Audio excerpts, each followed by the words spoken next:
So hello and welcome to another video. So today we're going to be doing some more press techniques for making car panels. Today we're going to be putting my press to its extreme. It's only a little 10-ton press, but we're going to push it as far as it will go. So a lot more in-depth work this time around. We've got a lot more complicated panel to make. It's a lot more deep draw to make. So this is really going to show the abilities of what you can do at home. If you had, if you've got a small press like this, it's only a small $300 or $400 press, wasn't much money. I'm going to show you what you can do with it. So before I get into it, I just wanted to say thank you to everyone who has hit the subscribe button. Just this past week we hit the first 1,000 subscribers. I'm absolutely humbled by everyone's positive feedback and comments that they've been leaving. It's really good. It's really been helping me to keep going, and hopefully I can keep motivated and keep doing these videos, and that helps me, it helps the channel. So if you haven't subscribed, please do so. And thanks again for everyone who has done that. That's awesome. Thank you. Okay, so today we're going to be making this panel. This is off of an Australian Ford Capri. This is a V6 battery tray. You can buy a battery tray, a generic battery tray from overseas for the Capris, but they're not. The profile is not the same. They will work. But the Capris now, that they're getting up in value, and I think a lot of people are starting to want to restore things to how they should be. So this is the original battery tray. Obviously these cars are now getting a few years old, so the battery trays obviously get covered in acid all the time, and the battery tray is one of the panels that always needs changing on pretty much every Capri I've done. And there's been a few battery tray, always a nightmare. So let's get into it. I'll show you, I'll go through the all the press styles that I use. This is a bit more complicated this time around, so hopefully you can bear with me, and let's make one of these panels. Okay, so I've got two panels here. These are original genuine Ford panels taken off the car. This one's obviously rusted up through here. This one was damaged when I cut it off the car some time ago. But we've obviously got this piece here, which this one doesn't have. So just trying to show you here, there's a huge amount of detail we've got to do on this panel. So obviously got this indent here, but that not only goes in the flat, it also goes up this area as well. So that's a bit of a mission. The bottom lip is turned down underneath. We've got this highly raised profile here. That's a good solid inch through there. So there's a lot of metal to move around in that area. So that's going to be interesting to show you how I do that. This dimple here, I'm not sure if you can pick it up on the camera. There's a small dimple here. There was one on the other end. This is the bracket that normally sits. That normally sits on here for clamping down the battery tray lip. So those two dimples there are for locating this when that's welded in place. On the other end we've got 3 holes. This is obviously for different size batteries. So when the battery clamp is put on, when the battery clamp is put on, you can obviously sit here in 3 different positions. And there is a bit of shape that goes in here. You can probably see it better on the back. On the back also there's a reinforcement panel here. It's got 3 weld nuts fitted to it. We've got to try and work out how to do that. There's more what do you call those nubs? Locating nubs there. There's a panel that sits here that comes up. That we've got to try and sort out as well. There's a weld nut here for the earth tag, I believe. And then obviously we've got this lip right around the perimeter. This is a fairly big panel for doing in my small press here. So this is probably about as big a panel as I would want to produce on this little 10-ton press. Just using my basic laser cut techniques, which I've done before. So let's just go through this one step at a time, and I'll sort of show you how I've gone about making these. Okay, so the first thing to do is I'll show you how I make this reinforcement bracket here. I don't have the actual jig to make these parts. So I've looked around the shed. I can't find it. It'll be hidden away somewhere underneath something else. But I've got something very similar I can sort of show you. So this is the bracket which I showed you before, for holding the battery clamp down. And to make that, all I've done was I took a profile of the top and the bottom side of this bracket. I put that into an AutoCAD file, and then basically converted it into this. This is 5mm thick, just normal GR 350 mild steel. So basically I get that profile correct. I do a similar one for going on the other side, and then I get a bunch of those cut So that was, there we go. That was one of those there, and then you can probably see the lines. There's a stack of 15 or 20 of them there, and I've just welded them together. Just produces this jig piece. Obviously, if you had a milling machine, you could make that at home, in your workshop, whatever. I don't have access to a milling machine, and didn't want to pay for it because it was a bit of a prototype exercise. I wasn't 100% sure if this technique was going to work at all. So basically, that's the male. This is the female, and the other way. So they obviously go together, and that would produce this panel, this bracket here. It goes in there like that. That goes on top, and that just sandwiches in between. And so to guide that, I get a stack plate of 10mm plates, laser cut, just TIG welded that together. I dress it up inside so that it's nice smooth access there. Be a bit of a ramp on the intake, and then you can put either one of those down inside there. Put your blank on top of that, and then obviously push this guy.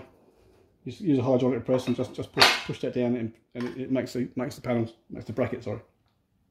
So that's all very easy. That's not something too complicated. So putting that to one side. So this is the guy that I make. So that's obviously the same as that one in there. So again, all I've done is taken a profile of this shape here, and this is the one of the spares. This is obviously goes on that side of it. Same thing again. Make a stack of plates, male and a female, and then push them through. Whichever way that goes.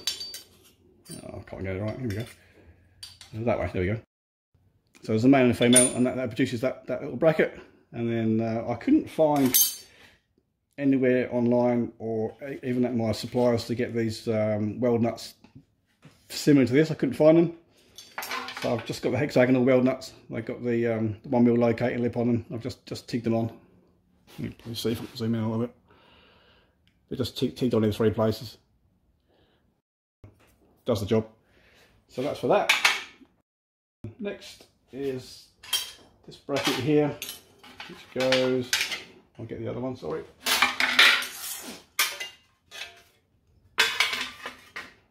So I was saying before, this bracket here goes on there. So that's my version of that. Same thing. Same setup, just stack plates and push it in the press, and just press those brackets out. Fairly simple, it's nothing too difficult.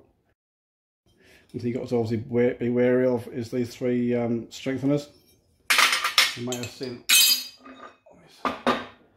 other jigs. So I've just built up this area here with weld, and then just got a die grinder in there. It's not super pretty, but does the job. And then just fold out these 2 recesses there, and that produces that job does quite a good job of doing that sort of thing. So if you've got a job like that, that's easy done. Okay. Sorry if I'm going through this a little bit too quickly. I've got quite a bit to cover here, so just bear with me for a second. Okay, so we got to replicate this shape here. If you can see that on the camera, there's just two rectangular recesses, but they're deeper this end and shallow this end. So what I did was made a jig, again the stack plate jig. Took a profile, did the CAD drawing, and just got those laser cuts. So that will go in there like that from this side, and then obviously that I can't do it right now because that's in the way. And that's the other side of it there.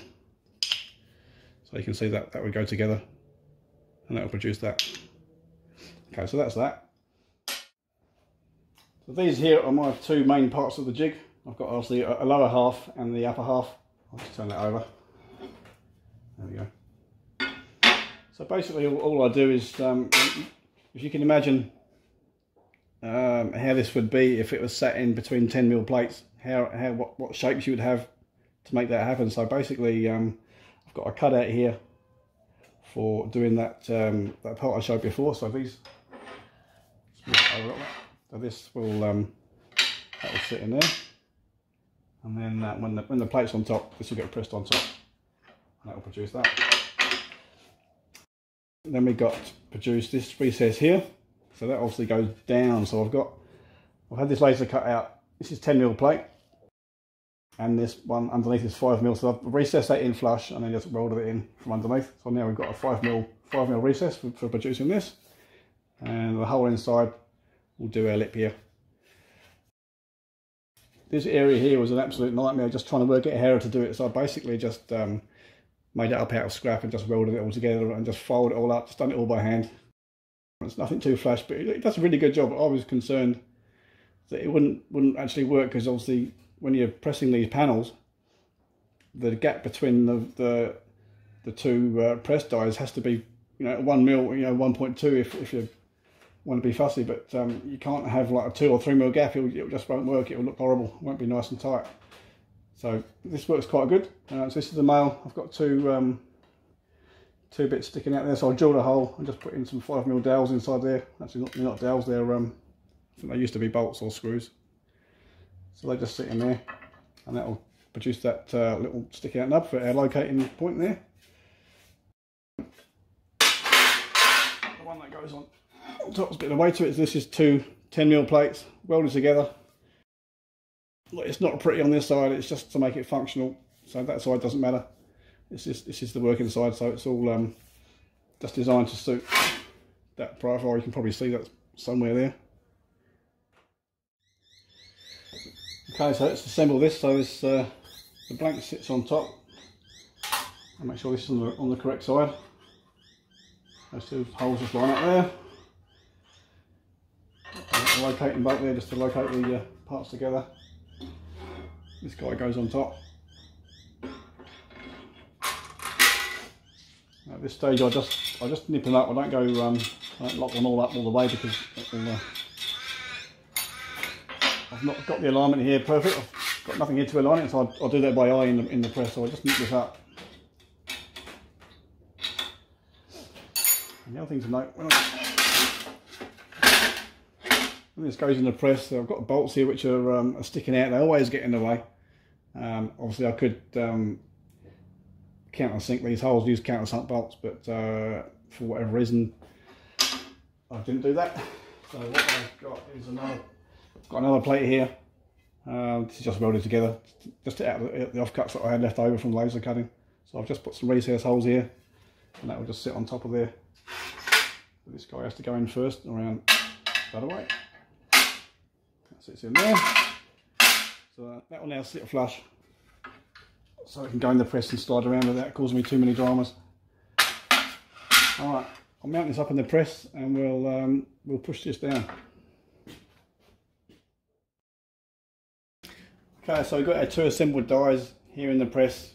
The blanks sitting there. I've just roughly centralised these just by eye.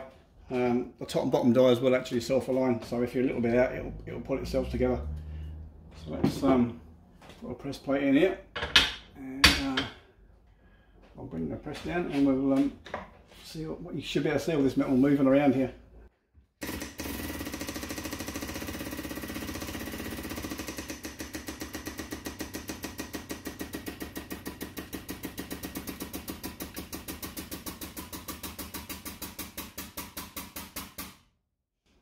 Okay, so that's used up the full pressure I've got available here. So that's just come up to the right gauge. You can see there that's just shown, was that 11 tonne?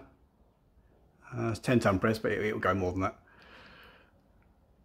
So that's come down, that's pretty good. So that's the first stage done. So while that's sitting there, nice and close, we'll do this rear area while I'm sitting here. Bear with me a sec. So this die here, which I showed before, that will fit in the back. What I'm going to do is come down on that and that. Okay, there we go.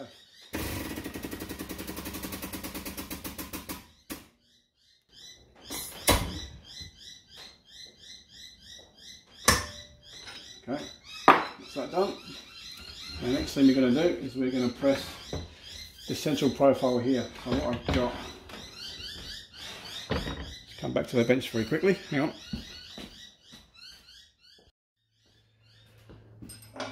Okay, so the next thing we're going to push through is this piece of die I've made here.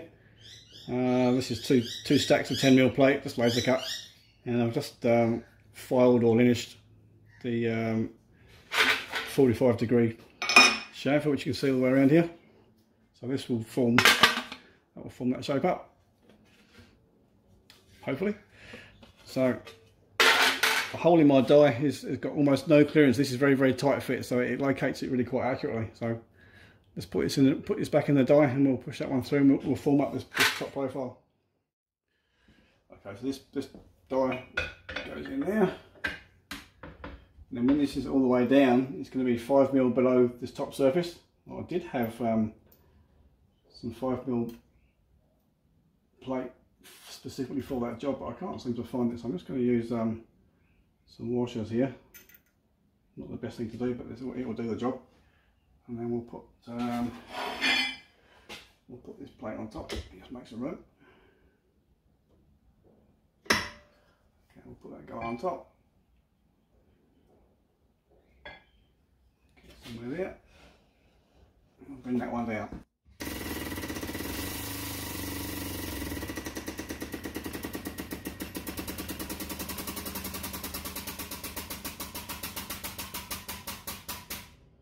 Again, that's the full pressure. That's actually showing 12 ton there. That's the maximum I can do. I can't put any more than that. Right, that one's done.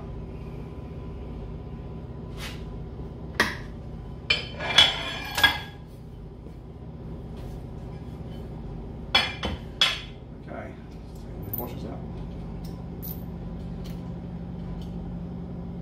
Now, as you can see, you can probably see all this material here. It's really done some deforming there, so we'll have to address that when it goes through the next die. So the next thing to do is going to be to push another die through the middle of that die. So now we've formed this shape here. This bottom lip is currently not formed, so I've got another die. Got some slugs here which I've just chamfered them so they'll fit. So that will come through the centre. So that will go through there.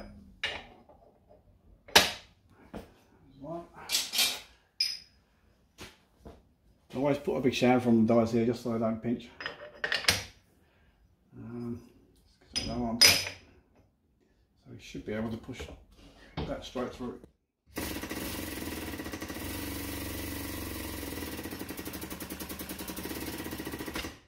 Done.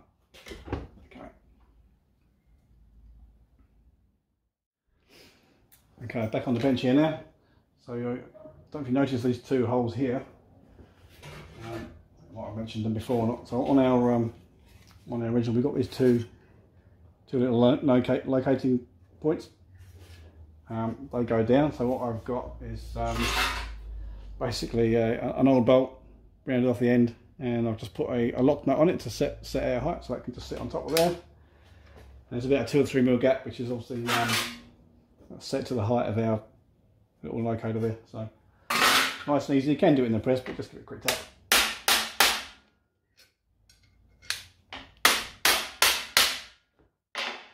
That'll do those.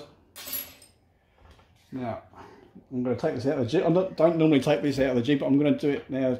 Take it all out just so you can see the progress and you can see what we've done so far.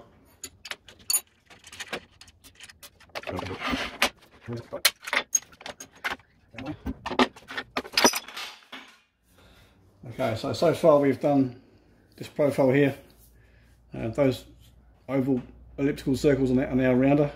There's those two nubs I've just tapped out. We've got our 5mm recess down here, and we've got this starting to form up.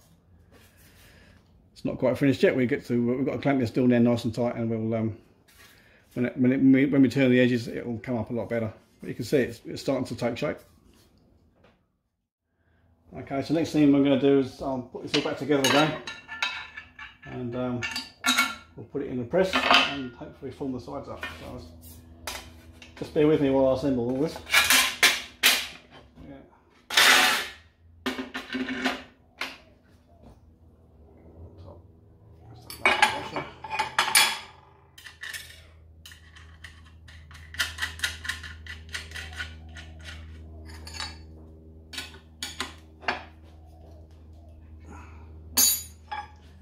going to put the slug back inside.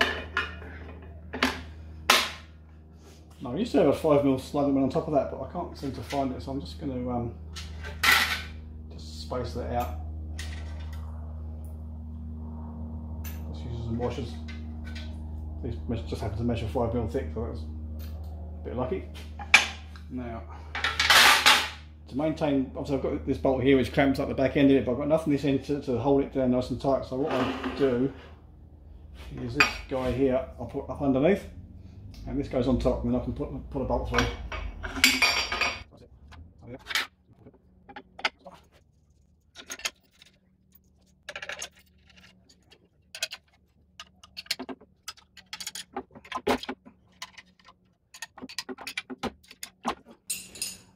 Now I'm going to put this back in the press. I'm just going to put another bit of pressure on here just to realign all the dies and parts again, make sure this is all nice and crisp, and then we'll push it through the main part of the jig and we'll form these sides up.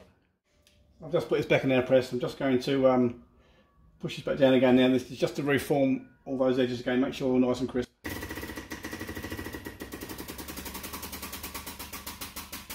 That's full pressure, 12 ton. It's about on the limit of what I can do with this press, so that's got that crisped up. So we'll take that back out of the press, and then we'll put in the last die and we'll form up the sides. So this die is to form the sides up. So I've got five thicknesses of 10mm sheet steel. So this is 50mm thick, which is, you know, that's a fair amount of steel. It's quite heavy. So this guy will go in there. Trying to strap my fingers. That's it, she's in. Basically that's it. I'll just push that through, and you can watch all these sides all form up. It'd be quite interesting for people who've not seen that sort of thing to watch it work. So I'm just trying to centralise. Obviously we're going to need a lot more pressure at this end of the press because this is doing a lot of work. So we'll just try it then, we'll see what happens. So basically I keep my eye on both sides, and as it starts to form up, if it starts to tip one side, I'll stop and readjust. So let's see what we got here.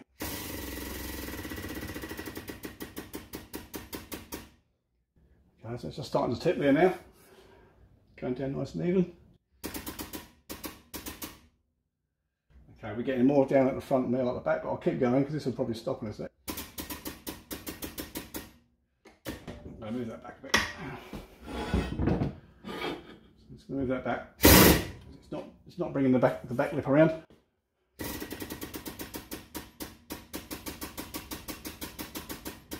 Okay, there we go. It's starting to even up again now. Okay, bring it forward.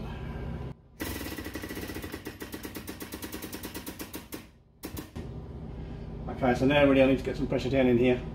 These bolts are going to be in the way, so I'll I think if that's just there.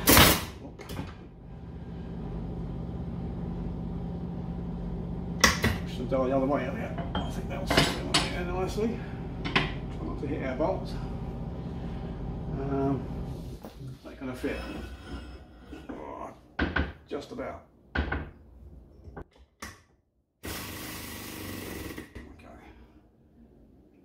Just making sure we're not going to hit the nuts and bolts at the back. So this is now going to form up this lip, hopefully.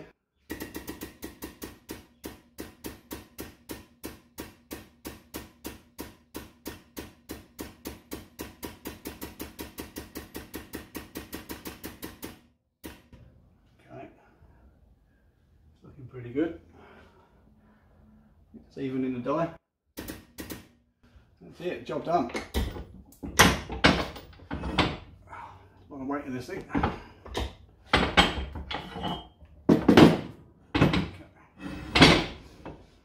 Alright, so next stage is going to be to take this out of the die, and some of these edges here are going to be a little bit loose, so we'll have to tighten those up. So I'll take this out and we'll get it back on the bench. Okay, so the next thing I do is to take this die out of this other die. This is in here quite tight. There's a lot of metal moved around, so it's not going to just fall out. So sometimes you've got to be a bit aggressive. This is now a solid piece of steel, so there's a fair bit of weight here. So there's no real nice way of doing this. Just basically got to tap it out. So.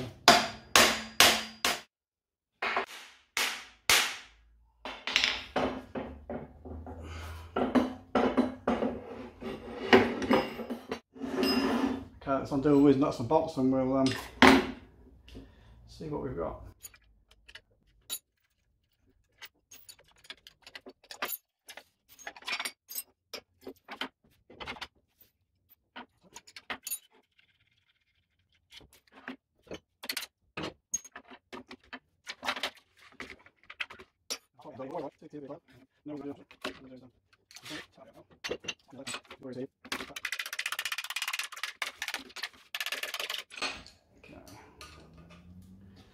What I'm going to do is just be a little bit, let's go a bit of clearance here. Let's try and get out. There we go.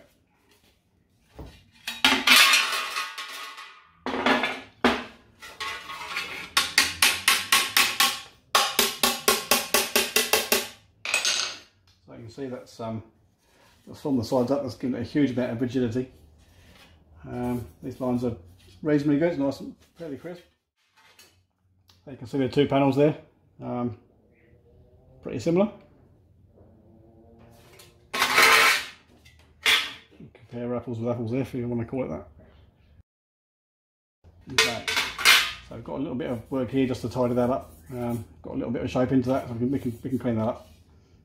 So that area there was where our it goes. So this guy's got to be spot welded there. You can see how that meshes in, and that will give us our location for the bolts on the underside. And then the other one, that one's going to go up here. So you can see these locators. That has to go there like that. So I guess next thing I'm going to do is just going to get a hammer and dolly, but we'll clean up some of this loosey goosey, and finish the edges, and then I'll drag out my spot welder and we'll spot weld these on. Okay, so I'm going to use this bench head. This is one of Peter's hand-built bench heads. So you can get these if you're interested in buying these. Peter sells these. They're on his website. You can get those on handbuilt.net.au. And this is the H2 receiver, so it's not quite the right size. So I've just handmade an adapter, so we can use that on there. All right. Let's see if we can clean this up. Now this radius here is perfect for doing that one, I reckon. Have a look at that. Made for it.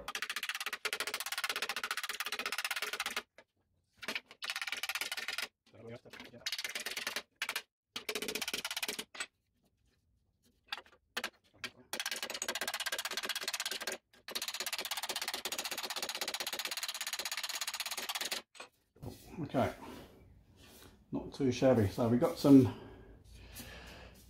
little bit of excess material there. We can take that out on the lineature, same here, and then we can probably tidy up this edge, make it look a bit prettier.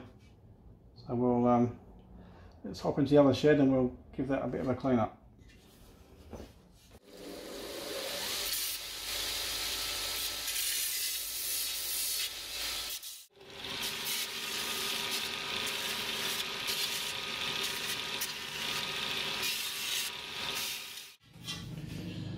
You see these nubs, they got a little bit untidy, so I've got a little trick I use to clean those up. So the male jig has got the nubs in there, so we just put that back over the top. And then I've just got a piece of shaft and just drilled a hole so we can use that on top.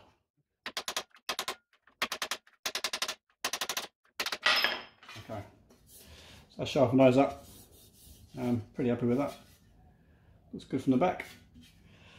Okay, so next thing we're going to do is we're going to weld on those brackets. But what we'll do, I'll give this a clean up and we'll put some weld through copper coat on here so it doesn't get any corrosion, and I'll drag out the spot welder and we'll get that happening. Okay, so I normally I like to use the U-pole weld through copper primer, but I've just run out, so I've got this. Hopefully this will do the job. It's just a grey etch and weld through, so I just need to just put a dust coat on there. Just to just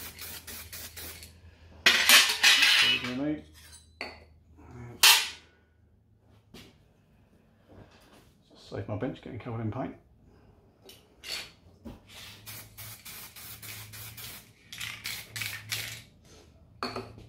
Okay, well, while that dries, I'll go and grab my spot welder, and we'll clamp this on and get that welded.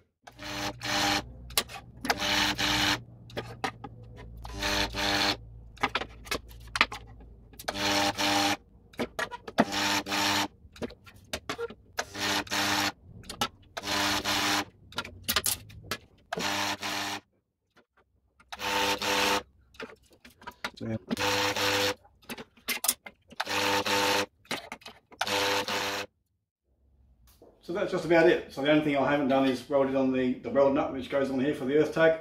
I mean, you don't need to see that. Hopefully you've seen a few weld videos on the internet, so I'll do that later on. You can see, yeah, a 10-ton press, a bit of thought going into some press dies, and you can produce some really quite impressive results. I mean, this is, that's pretty close to original, if not the same as. I mean, if you could pick the difference, yeah, you show me. Pretty good. Happy with that. That's not down to my hand skills, that's just down to the design of the press tooling. You know, getting all the sharp edges, getting all the clearances correct, and you've got to make sure that when the two dies come together, you've only got the thickness of your material, so 1 mil we're using here. So thanks for watching. That's the end of the video. So if you enjoyed that, please hit like and hit subscribe down below. I'll put some links to Peter's hand-built website if you're interested in the bench heads, and I'll also put a link for my Etsy store where I sell these. So if you're interested in buying one of these, if you've got an Australian V6 Capri and need a new battery tray, they're there for sale. So thanks again, thanks for watching, and see you next week.